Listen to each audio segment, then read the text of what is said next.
Allora, andiamo direttamente con Gianni Sartor del MAF e Federico Simeoni del Fronte Friulano. Entrambi sono qui. Allora, Federico Simeoni e Gianni Sartor. Inizierei con Simeoni che è ospite, visto che arriva da Udine. Come mai questa unione? Mesi fa, direttore, lei ci ha chiesto, voi autonomisti, indipendentisti, siete bravi a parlare, però quando è che mettete i ferri in acqua? Direi che è arrivato il momento. Diamo anche dimostrazione di non essere i soliti autonomisti litigiosi.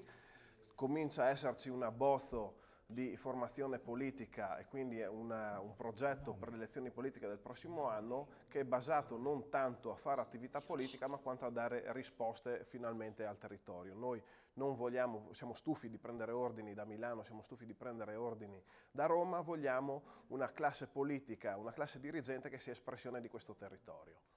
Allora, apriamo a due, lasciamo allora Federico Simeoni che ringraziamo e andiamo a Gianni Sartor, MAF, quindi vuol dire che c'è una unitarietà di intenti, mettiamola così. Assolutamente sì, ci siamo ritrovati qualche volta, ma non è stato necessario fare tante riunioni per capire che il momento è ideale secondo noi per affrontare un discorso comune che apriamo da questa televisione anche a tutti quelli che si riconoscono nelle idee autonomiste. Io prima anzi sentivo Paroni a casa nostra, ho sentito qualcuno dire, neanche Bossi non era padrone a casa sua. Noi vogliamo veramente che si traduca in realtà questo, perché non ci sentiamo né di schierarci né da una parte né dall'altra. A noi la politica non ci interessa l'amministrazione del territorio, possibilmente un'amministrazione oculata e a livello nazionale non vogliamo avere nessun riferimento perché non ci interessa nessuno e tutti quanti ci fanno un po' senso. Ecco, se vogliono contattarci su Facebook noi siamo disponibili